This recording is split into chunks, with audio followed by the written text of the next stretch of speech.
Here we go. We have an engine failure, and you can see we want to make this touchdown point here. If we did a normal auto, we'd actually go past it and have to do a flare and touch down. So I'd set up a constant attitude auto. So you have an engine failure, you'd pull the nose up and you'd start coming down. Down we come, down we come. Our rotor RPM is the top of the green. We have a constant attitude coming into the pad. I'd start to pull collective and should touch down on the ground. If I was a bit further away, same thing.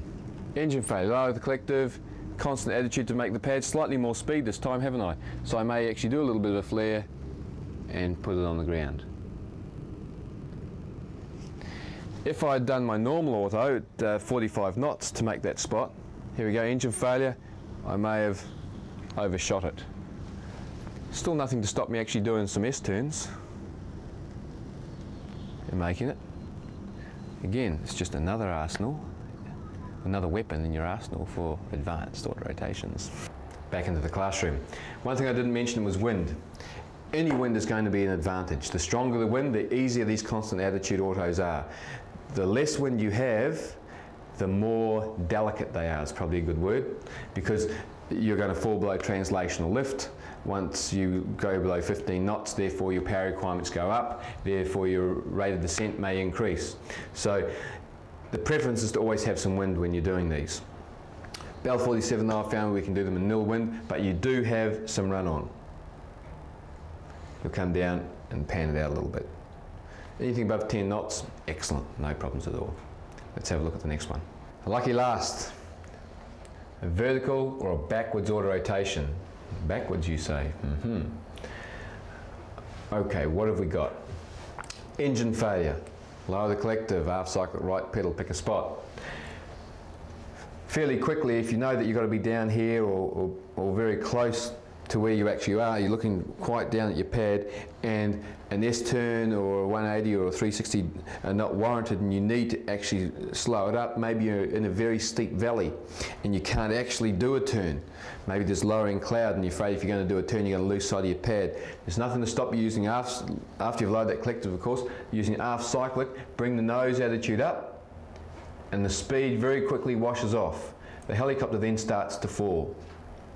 Now you may fall like that if you want to, you may fall like that. There's nothing to stop you even going backwards, because remember, the thing driving the rotor blades is your rated descent airflow, and as long as you have a rated descent airflow, doesn't matter which direction you're going, the blades are still going to turn. What you don't have in this case is any speed for a flare. So down we come. Let's say we even slide down our tail. Cyclic for the nose attitude, pedals to keep straight. If we're coming down backwards, we have an airflow coming from behind us. So if the helicopter's going like this, the tail wants to weathercock. So it's very important that you keep straight with your feet. We have a very high rate of descent. Generally, when your touchdown point comes into view in your feet, and at 500 feet, you've got to give yourself a minimum height here, because it's going to take time for you to ease the cycle forward to get some speed going. So we give you that height of 500 feet AGL as your recovery height. You then ease the cycle forward, you have quite a nose low attitude, and you build up your speed, and the last part of your auto is all normal. Now of course, once you gain more and more experience, you could probably bring it down a little bit further, but certainly no more than 300 feet AGL, no lower. You're going to have to be easing your cycle forward to get some sort of forward speed, so that you have some inertia for a flare, or something to do a constant attitude auto. So once you've got some speed up, just hold the constant attitude and put it in. When would you use them? Just like I said, probably in a steep valley. They're actually quite easy to do and they're good fun. Vertical auto rotation, people in the military have done them all the way to the ground. They call it the broomstick approach, because they reckon if you had a broomstick hanging out from underneath the helicopter, as it came down close to the ground, here's our helicopter, they reckon they had a broomstick attached to the collective. As the broomstick hit the ground, it will push the collective up by the right amount at the same time.